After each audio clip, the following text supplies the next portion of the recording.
guys, it's Mike from Skill of Strength and MMA Fight Prep. What I'm going to show you today is one of my favorite drills to improve the active straight leg raise pattern. If you're not familiar with the active straight leg raise, check out the functional movements screen by Gray Cook. You'll get a ton of information on what I'm talking about. So we're going to dive right in. The first thing that we should do when trying to improve this pattern is address the soft tissue. Okay, so really focus on hammering sort of the hip flexor area, upper quad.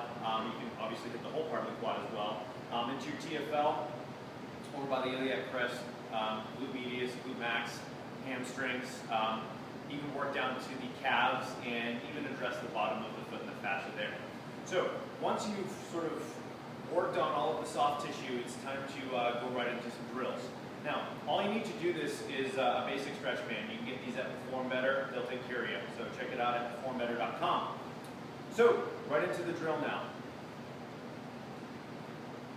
It's important to note that when we do this, we never move into pain. Okay? Sure, you're going to feel a stretch, but you never want to move into pain. So what I'm doing is I'm taking this band and I'm putting it basically right below the toe and the ball of the foot. Okay? So we don't want to actually wrap them around the toes when we do this. So we're going to set up, right when we start this, the opposing side, which is the side that doesn't have the band on it. That side for the beginning needs to stay put. Okay? So when we're doing our drills to improve this pattern, we want to make sure that the opposing side stays nice and flat. So the first thing we'll do, we'll lay back, and we're going to do 10 drives up and down with the band. At the top, we're going to get a little bit of a stretch, but we're not going to force it. Come all the way up, and then go from there. So I like to do a set of 10, and then we'll move on to the next. So once we've done these 10 drives, which we call hamstring drives, come on up to the top position.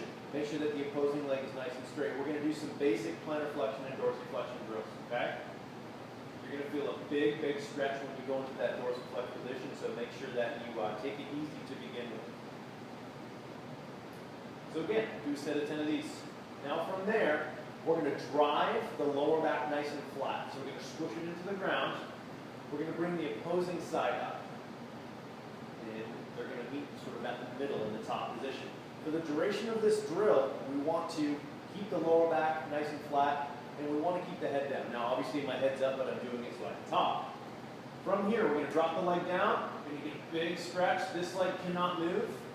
Come on up, and at the very top, we drive our low back into the ground. We stretch them both. Back down to that leg lower. Drive our abs into the back, drive our lower back into the ground by flexing our abs, and then try to improve that pattern each time.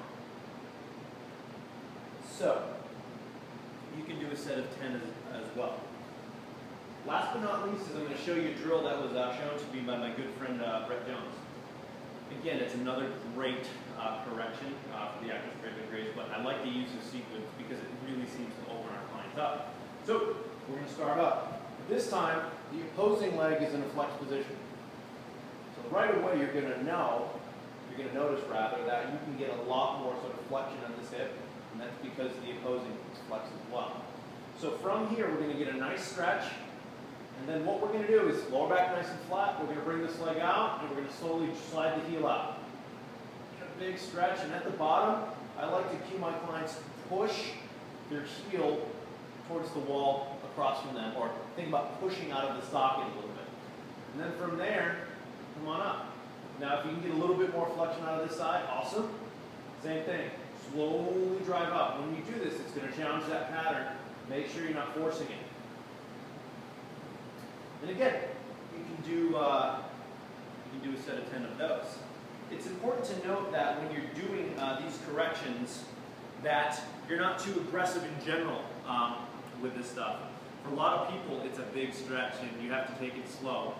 Try those corrections and see how they go.